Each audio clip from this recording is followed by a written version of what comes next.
Welcome to Telugu 360 ఛానల్కి స్వాగతం. మనకి ఈ ఉగాది సంవత్సరం పరాభవనామ సంవత్సరం 2026 సంవత్సరం. మీ అందరికీ కూడా శుభాకాంక్షలు. ప్రొఫెసర్ డాక్టర్ ముల్లపూడి సత్యనారాయణమూర్తి నేను మీకు తెలియజేస్తున్నాను. ముందుగా మనకి ఈ 2026 సంవత్సరంలో మనకి ఏ గ్రహాలు ఎక్కడున్నాయి మనం తెలుసుకునే ముందు మొట్టమొదటగా మనకి ఈ యొక్క రాజెవరు, మంత్రి ఎవరు, ఇలాంటి నవనాయకుల ఫలితాలు మనం చూద్దాం.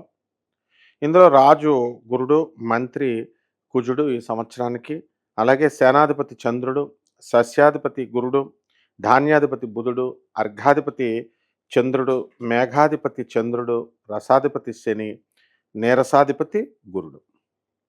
ఈ గ్రహాలన్నీ కూడా 9 నవనాయకుల ఫలితాలు ఇక్కడ ఉన్నాయి. ఇందులో మనకి గురుగ్రహాలు మొత్తం మూడు పోర్ట్ఫోలియోస్ పరిపాలిస్తున్నాయి. ఇకపోతే కుజుడు 1, బుధుడు 1, చంద్రుడికి వచ్చేసరికి 3. ఈ విధంగా మనకి ఈ యొక్క గ్రహాలు అనేటటువంటి నవనాయకులుగా వీళ్ళు పరిపాలిస్తున్నారు. ఇక శనికి 1 ఇచ్చాం, శుక్రుడికి స్థానం లేదు. కాబట్టి ఇప్పుడు మనకి ఈ రాసుల్లో మనం 2026 సంవత్సరం చూసుకున్నప్పుడు ఈ యొక్క రాహువు కుంభరాశిలో ఉన్నాడు. అతను 1 డిసెంబర్ 2026 సంవత్సరం తర్వాత అతను మకర రాశిలోకి వస్తాడు. అలాగే సింహరాశిలో ఉన్నటువంటి కేతువు మళ్ళీ మనకి ఈ యొక్క కర్కాటక రాశిలోకి వస్తాడు. అలాగే గురుడు మిథున రాశిలో ఉన్నాడు. 2 జూన్ 2026 సంవత్సరం నుంచి ఈయన ఏం చేస్తాడంటే మనకి ఈ గురుగ్రహం ఈ యొక్క కర్కాటక రాశిలోకి వచ్చేస్తాడు. తర్వాత అక్టోబర్ 24వ తేదీ వరకు ఉండి ఆ కర్కాటక రాశిలో అక్కడి నుంచి మనకి ఈయన ఎక్కడికి వచ్చేస్తాడండి, సింహరాశిలోకి.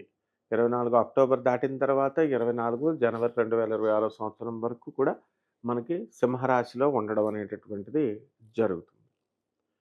కాబట్టి ఈ యొక్క శని వక్రించి మీనరాశిలోనే ఉంటాడు. ఈ విధంగా ఉన్నప్పుడు ద్వాదశ రాశుల వారికి కూడా ఒక్కొక్క రాశి వారికి ఏ విధంగా ఫలితాలు ఇస్తాయో మనం ఈ వీడియోలో చూద్దాం. మేషరాశి, ఈ మేషరాశి వారికి అందరికీ కూడా మనకి ఆదాయం 11, వ్యయం 5 ఉన్నాయి. రాజ్యపూజ్యం 2, అవమానం 4గా ఉన్నాయి. కాబట్టి ఈ మేషరాశి వాళ్ళందరికీ కూడా మనకి ఏలినాటి శని జరుగుతుంది. కాబట్టి అపనిందల పాలు అవడానికి అవకాశాలు ఉన్నాయి. అయితే మేషరాశి వారికి సక్సెస్ లేదేమో అని అనుకుంటారు. అభిషేక్ శర్మ మొన్న వరల్డ్ T20 కప్లో ఈ యొక్క వరల్డ్ కప్లో ఉన్నప్పుడు అతనికి టీంలో ఉండడేమో అని నన్ను ఇంటర్వ్యూలో అడిగినప్పుడు చూడండి మన వీడియోని. తప్పకుండా ఉంటాడు అని మనం చెప్పడం జరిగింది. అలాగే వరల్డ్ కప్ భారతదేశం కొట్టుకొచ్చేస్తుంది అని నేను చెప్పడం జరిగింది. కాబట్టి అలాగే అభిషేక్ శర్మకి లాగే మీ అందరికీ కూడా మేషరాశి వారికి అందరికీ కూడా బ్రహ్మాండంగా ఉంది. అలాగే సంతానం లేనటువంటి వాళ్ళకి సంతానం కలుగుతుంది. వివాహాలు కానటువంటి వాళ్ళకి అక్టోబర్ నెల దాటిన తర్వాత వివాహాలు కార్తీక మాసంలో అవడానికి అవకాశాలు ఉన్నాయి. వివిధ వృత్తుల్లో ప్రైవేటు, గవర్నమెంట్ ఉద్యోగస్తుల్లో ఎవరైతే ఉన్నారో అటువంటి వాళ్ళందరికీ కూడా మీకు ఈ యొక్క ప్రమోషన్స్ రావడము, అలాగే విద్యార్థులు చదువులో కొంచెం వెనకబాటు పడ్డము, ఇలాంటివన్నీ కూడా జరుగుతాయి. ఇక ఈ రాశి వారికి అందరికీ కూడా అన్ని రకాల వ్యాపారాలు, కిరాణా వ్యాపారాల దగ్గర నుంచి మనము బట్టల షాపులు, హాస్టల్స్, తర్వాత హోటళ్ళు, ఇలా అన్ని రకాల వ్యాపారాలు కూడా బ్రహ్మాండంగా ఉంటాయి. అలాగే 1కి 2, 3 వ్యాపారాలు చేయాలి అని అనిపిస్తూ ఉంటుంది.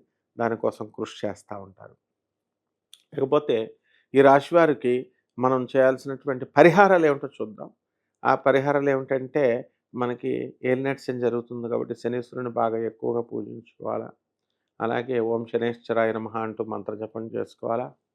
అలాగే చక్కగా ఈ శని తంత్రానికి సంబంధించినటువంటి విషయాల్ని, మంత్రాన్ని మీరు నేర్చుకోవాలా. అవన్నీ కూడా మీకు ఏ డౌట్స్ ఉన్నాయి, కోటాను కోట్ల మంది కామన్ ప్లాట్ఫామ్ మీద చెప్పబడేటటువంటి రాశులు ఇవి. ఇక విడివిడిగా వ్యక్తిగత జాతకం చూసుకోవడం కోసం తప్పకుండా మీరు నన్ను సంప్రదించవచ్చు.